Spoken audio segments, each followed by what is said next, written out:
in the widening gyre. The falcon cannot hear the falconer. Things fall apart the center cannot hold. Mere anarchy is loosed upon the world. The blood everywhere. The ceremony of innocence is drowned.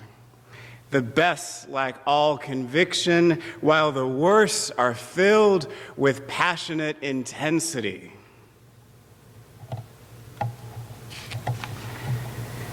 These are the words of William Butler Yeats in his poem, The Second Coming. The ceremony of innocence is drowned. The best lack all conviction, while the worst are full of passionate intensity.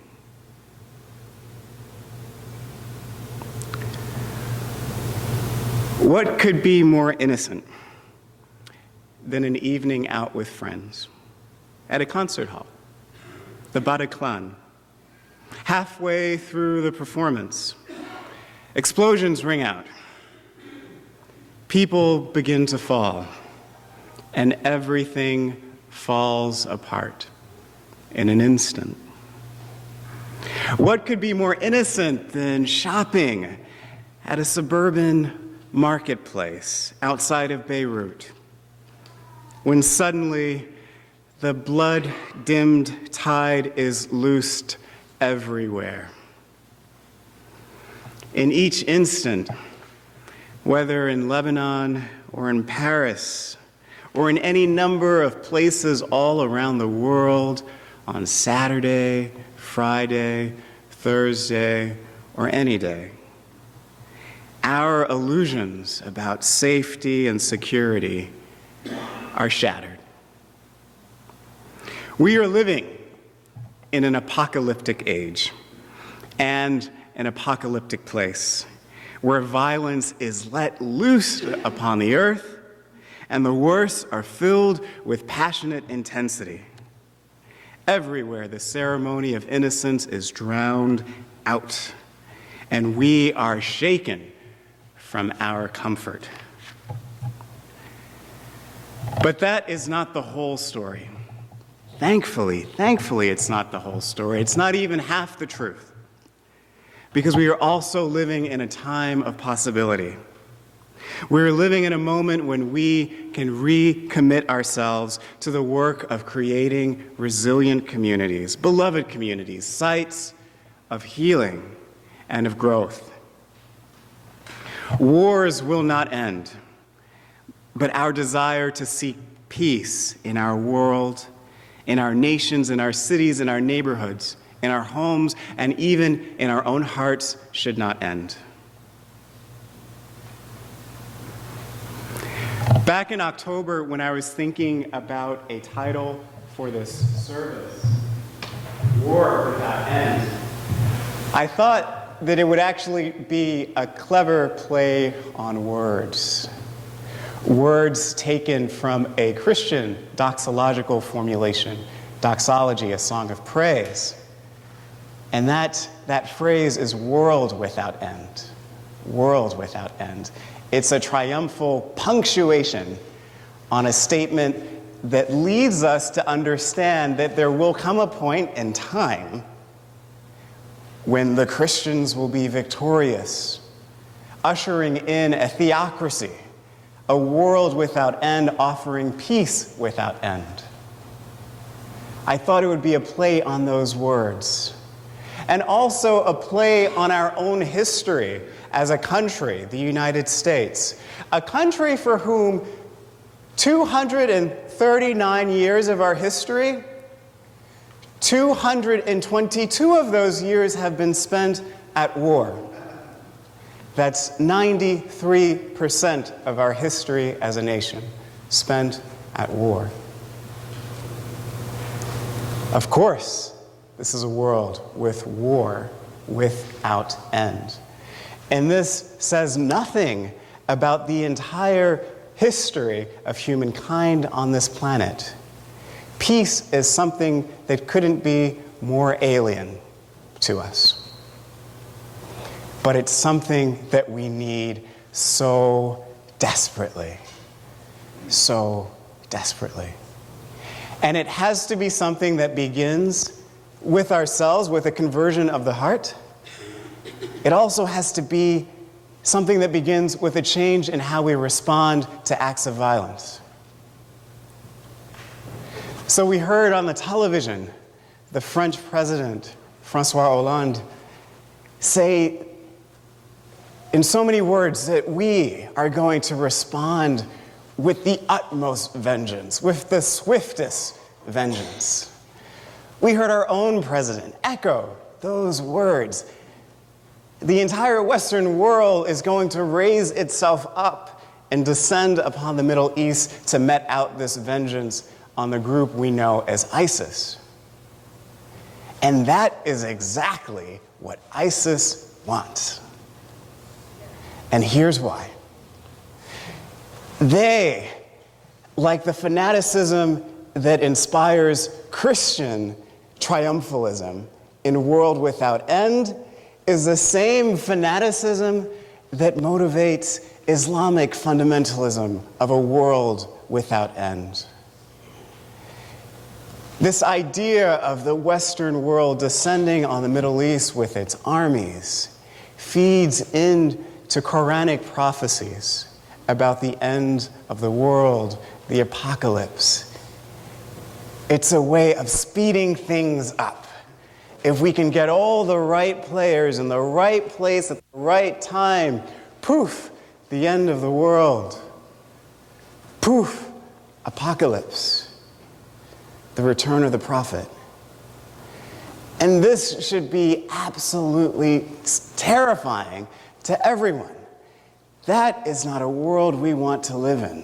We don't want to live in a world of Christian triumphalism or Muslim triumphalism or Judaic triumphalism or any. We want to live in a world where all people can be at peace and not one subjugating the other. Not a world of winners and losers. So we have to rail against this. We have to respond in ways that perhaps we haven't dreamed of before now. By creating communities that are able to resist and communities that are resilient in the face of conflict and ongoing violence. It's an enormous task that we have before us. But I believe that we are up to it. And we should not let these acts of terror motivate us to act in ways that defeat our own self-interest and that serve the ends of religious fanatics. We must do better. And one way that we can do better is by creating these communities where we can hear from each other. And there is a group that we desperately need to hear from. A group who might offer us a way forward.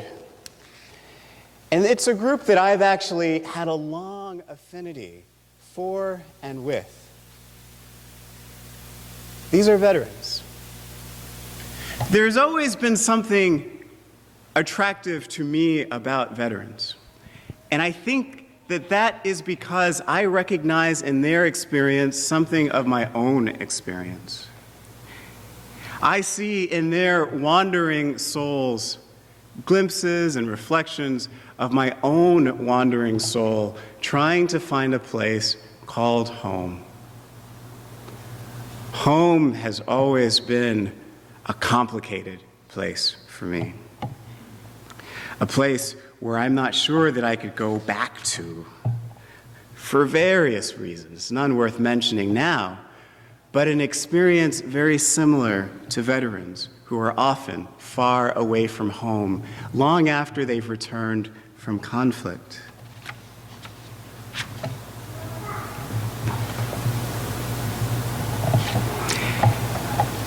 In the wandering spirits of veterans, I hope that we might also find our own stories. Back when I was in seminary, my final project had to do with creating a service of reintegration called Partners in Healing.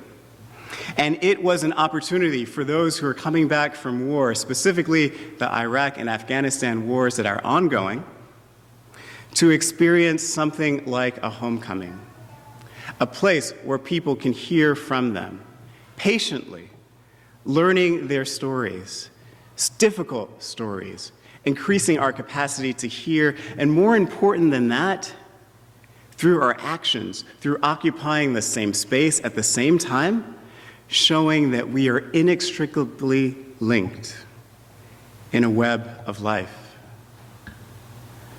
Now, as I mentioned, we've spent most of our time as a country at war. And I hate to be the bearer of bad news, but we are actually still at war right now, not just in Iraq and Afghanistan, but Yemen, Syria, Ukraine, and Somalia, and places that we haven't heard of yet. So the veterans that I am speaking of are veterans of those wars too, and wars in our country's past. These people are among us, and we see them. We see them sometimes as homeless persons on the street.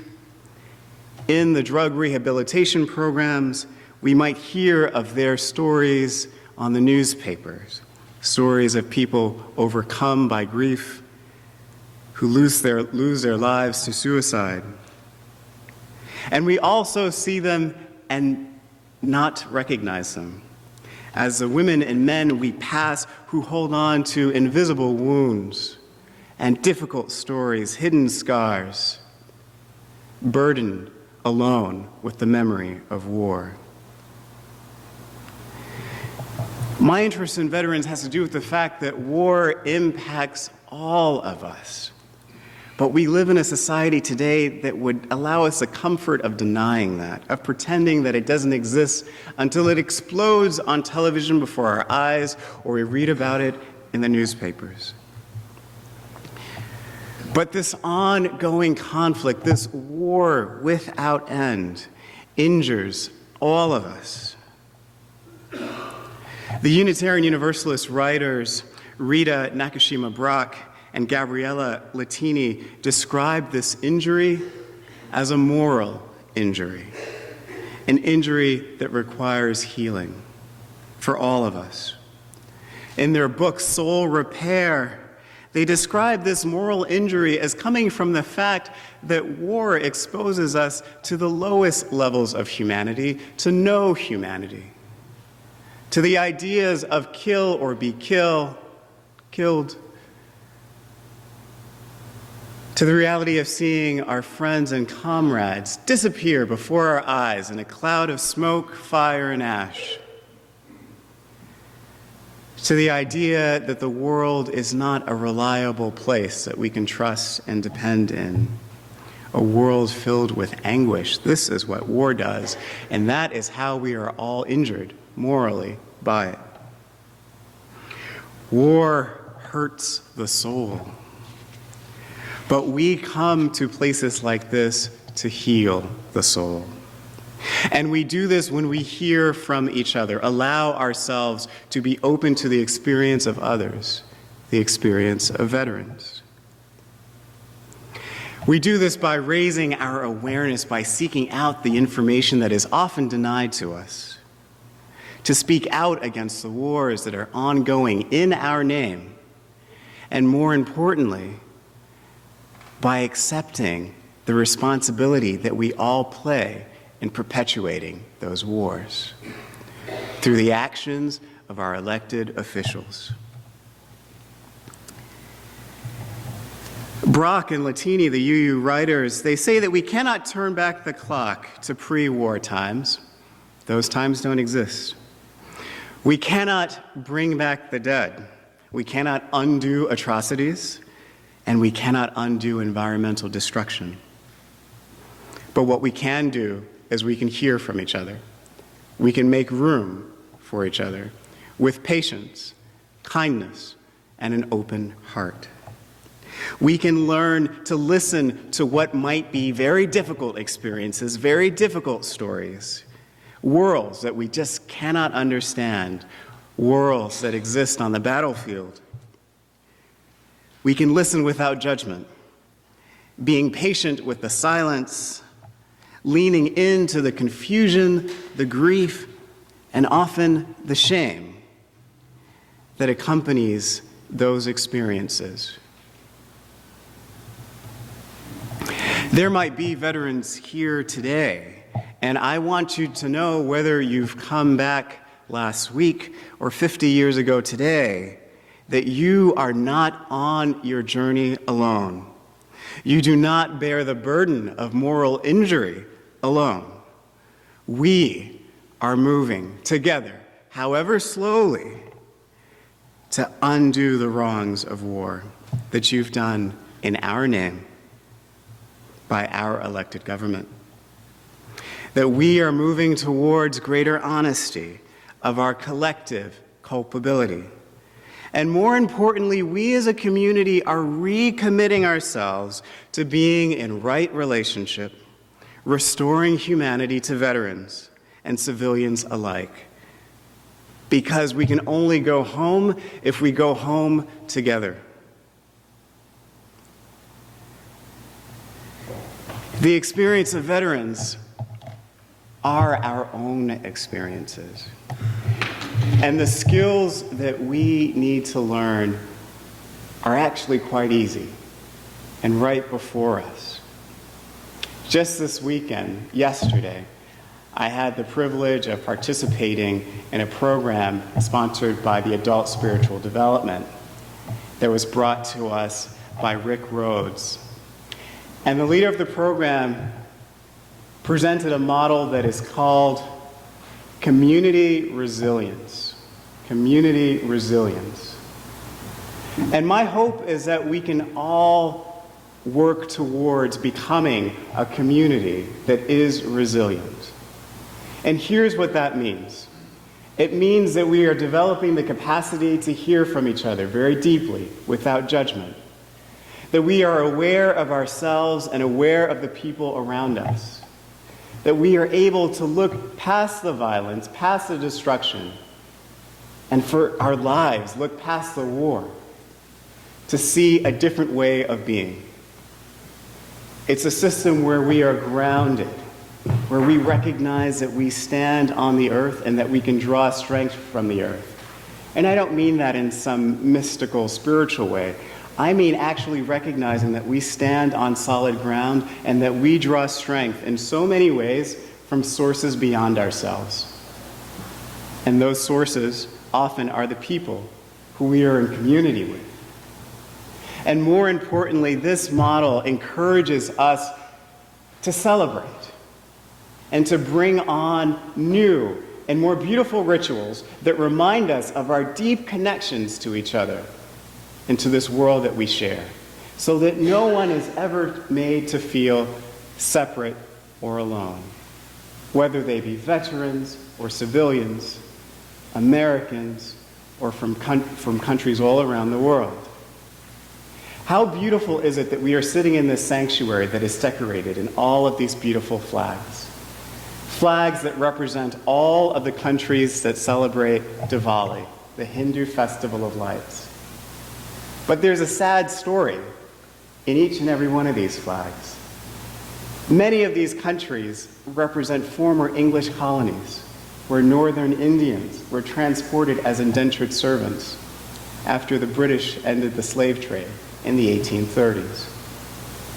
But how beautiful is it that we are able to rewrite the story, to turn that initial story of destruction and violence and war into a new tale of celebration that brings people together in a way that wouldn't have been possible before.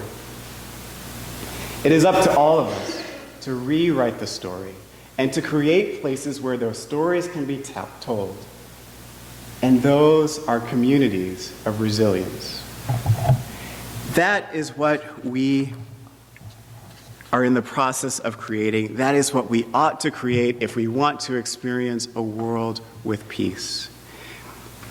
A world where nations and cities and neighbors and the home and the heart is at peace, is a world where we can tell and hear stories from each other, where we can embrace and recognize our very deep connections to one another. It's a world where we can even celebrate in the face of despair and violence. So perhaps we can't hope for a world without war, or even a year without war. That may not be possible. But what we can hope for, what we can work every day to sustain, the place that we can come to after tragedy is this one: a community of resilience where hope and growth are part of the order of service, a place where we are building beloved community. We've seen glimpses of those communities. There are places where we courageously and lovingly challenge each other, where we do the good and necessary work of expressing gratitude and forgiveness. These are communities where, more importantly, we learn to share our stories, to listen with compassion, to confess our wrongs, and to work towards an ongoing partnership for healing. May it be so, and amen.